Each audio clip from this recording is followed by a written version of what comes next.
续来看这位卫生署的前署长杨志良接受到邀请，加入到郭台铭的智库。第一昨下晡所举办的造势大会，就讲出到惊人的话语。杨志良讲，台湾遐尼侪家暴，是因为无法度来修理到蔡英文甲陈建仁，只好修理比家己搁较弱的人，所以就拍某拍囝咯。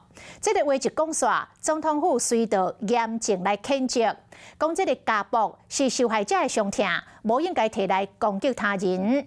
民进党的立委嘛噗跳，讲杨志良甲家暴的理由合理化，应该出来道歉。为什么家暴？因为我没有办法去把吴主人我没有办法去修理蔡英文，没有办法去修理这个陈建仁，因为他有保镖，那怎么办？就去修理比我更弱的人。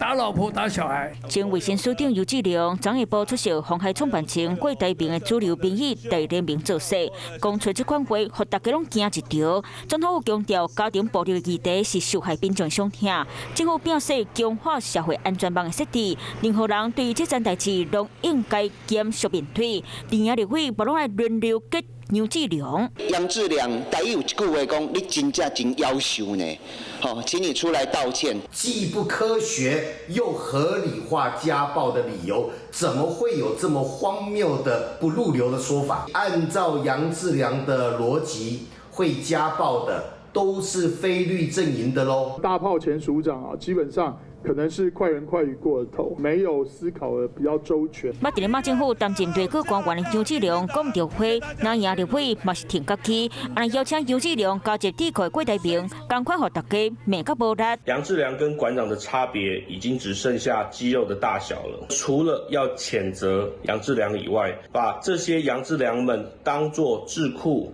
或他们的意见当作政策主张的政治人物，更是台湾社会的悲哀。郭台铭出来之后啊，真的要戒之慎之，小心不要找到一个像陈之汉一样的拜票员。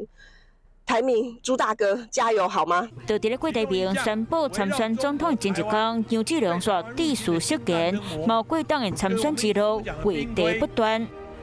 Hello， 我是冯薇芝，想要抢先掌握最及时的新闻资讯吗？赶快订阅、按赞、开启小铃铛，锁定华视新闻 YouTube 频道。